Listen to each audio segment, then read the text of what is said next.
consommateur doit savoir d'où vient sa volaille. Alors en Bresse, on n'a pas ce problème-là, puisque la Bresse, c'est un terroir, et surtout on est en AOP. AOP, je vous rappelle, depuis 1957.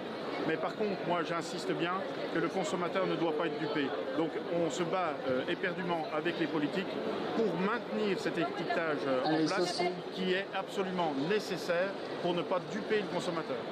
Aujourd'hui, le consommateur il demande de plus en plus de traçabilité, haute qualité environnementale, bio, fermier, local, appellation d'origine protégée, IGP. Et là, c'est surprenant parce que c'est un retour en arrière. On se dit voilà, ça va donner du flou. Et donc c'est vrai que c'est pas fait. On se bat pour que ce soit, si c'est le cas, fait dans des conditions qui ne nous pénalisent pas et que le consommateur soit gagnant à la fin. C'est ça l'idée, hein, c'est que nous on vend à un consommateur, à un client, un épicurien, et il faut que ce soit lui qui soit le gagnant à la fin. Vraiment les élus Bourgogne-Franche-Comté jouent le jeu, soutiennent la filière, donc en l'occurrence la volaille de Bresse, et on ne peut que les remercier pour le travail effectué. L'agriculture française se bat contre une agriculture, un lobbying industriel où en opposition nous avons des poulets élevés en batterie. Donc forcément, vous comprenez bien que notre combat est important. Et on ne peut que soutenir nos élus à ce niveau-là.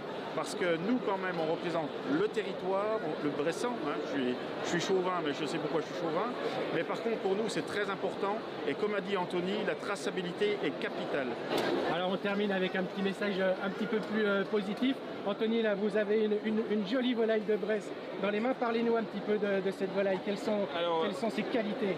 Alors aujourd'hui, voilà, on est venu avec une poularde. Alors elle a été roulée. Alors c'est vraiment un produit qu'on propose qu'à Noël, mais bon, pour le salon, on fait l'exception et on a fait une démonstration de roulage. Donc cette volaille, elle est élevée minimum 120 jours. Elle est nourrie aux céréales produites dans la zone de Bresse, donc du blé et du maïs, historiquement. Elle a une densité d'élevage qui est très faible. On a 10 mètres carrés de prairie par individu. C'est plus qu'un étudiant, souvent à Paris, qui fait ses études à Paris. Donc on est vraiment sur des critères de bien-être animal et d'élevage qui sont hors normes par rapport à ce qui se fait de manière plus régulière. Donc voilà, on est sur un produit authentique, de terroir, et qui est attaché très fortement à l'homme, parce que sans le savoir-faire de l'homme, cette volaille, elle n'existe pas.